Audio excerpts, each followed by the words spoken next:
নমস্কার বন্ধুরা, শুভ সন্ধ্যা। ঘড়িতে প্রায় 6:45 মতো বাজে।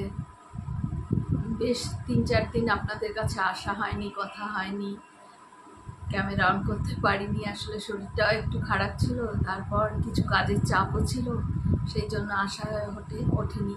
যাই হোক, আজকে ভাবলাম যে না, একটুখানি যেতেই হবে বন্ধুদের কাছে, এই কথা বলতে হবে, একটু গল্প করতে হবে। আর তাই কাজ টাজ গুছিয়ে এসে বসে পড়লাম আপনাদের সামনে। আপনাদের সাথে দেখা না হলে একদম ভালো লাগে না। হয়তো করতে পারি না সব সময়, কিন্তু মনটা সব সময় ছটফট করে যে কখন আপনাদের কাছে আসবো, আপনাদের সাথে একটু কথা বলবো। যাই হোক বন্ধুরা, আজকে 11ই আগস্ট, একটি বিশেষ দিন। আপনারা সবাই হয়তো জানেন, হয়তো না সবাই জানেন যে আজকে আমাদের মহান বিপ্লবী ক্ষুদিরাম বসুর আত্মবলিদান দিবস। তো তারই আত্মবলিদান দিবসে প্রথমেই আমি তাকে আমার মনের শ্রদ্ধা জ্ঞাপন করি। ক্ষুদিরাম বসু ভারতের একজন বাঙালি বিপ্লবী ছিলেন, যিনি ভারতবর্ষ থেকে ইংরেজদের বিতাড়িত করবার কাজে ব্রতী হয়েছিলেন। তিনি এই পশ্চিম মেদিনীপুরেই জন্মগ্রহণ করেছিলেন। সেই সময় মেদিনীপুরের জেলা ম্যাজিস্ট্রেট ছিলেন কিংসফোর্ড। তো এই ইংরেজ প্রশাসক ভারতীয়দের ওপর অকথ্য অত্যাচার করতেন। এই নিয়ে ভারতীয় বিপ্লবীদের মধ্যে ক্ষোভ, খুবই মনের মধ্যে ক্ষোভ ছিল।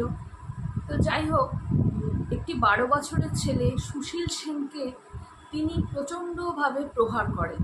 তো এই ঘটনা বিপ্লবীদের মনে ক্ষোভকে আরও জাগিয়ে তোলে এবং তারা বিরোধিতায় সরব হয়ে ওঠে এবং গোপনে তারা ঠিক করে যে না, আর কিংসফোর্ডকে এই পৃথিবীতে রাখা যাবে না, তাকে সরিয়ে ফেলতে হবে। এই গোপন মিটিংয়ের পর পুরো দায়িত্বটা পড়ে ক্ষুদিরাম বসু এবং প্রফুল্ল চাকি, এই দুজন বিপ্লবীর ওপর।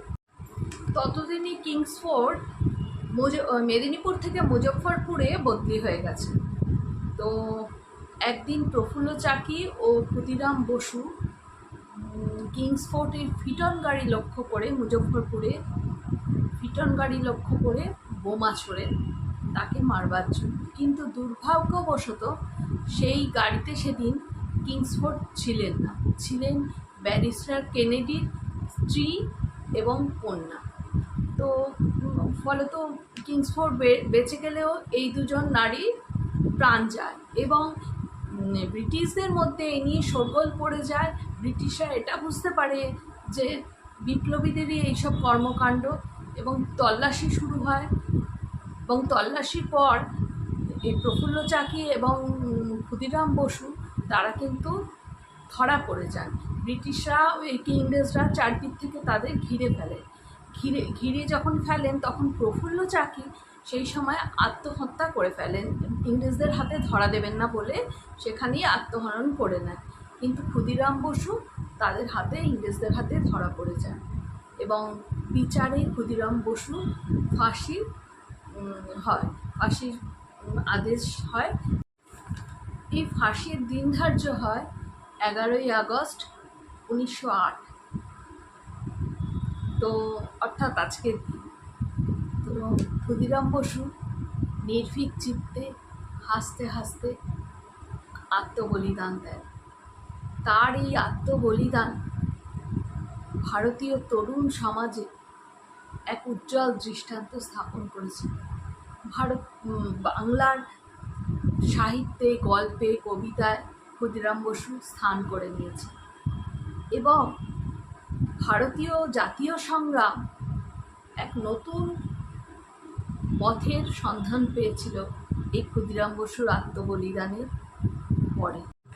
বাঁকুড়ার পীতাম্বর দাস লোকশিল্পী, তিনি ক্ষুদিরাম বসুর সম্মানে একটি গান রচনা করেছিলেন এবং সুর দিয়েছিলেন। তারই দুকলি একটু শোনাচ্ছি। একবারে বিদায় দে মা, ঘুরে আসি, একবারে বিদায় দে মা, ঘুরে আসি, হাসি হাসি পড়ব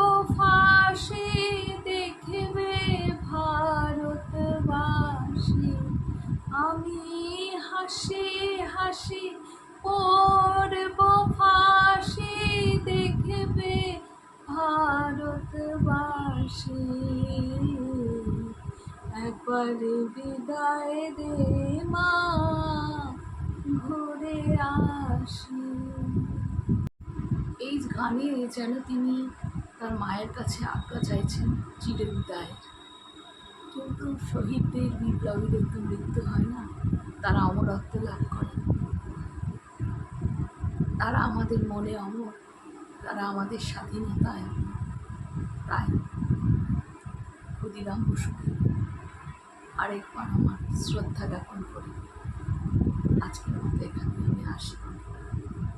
পরে আবার দেখা হচ্ছে অন্য একটা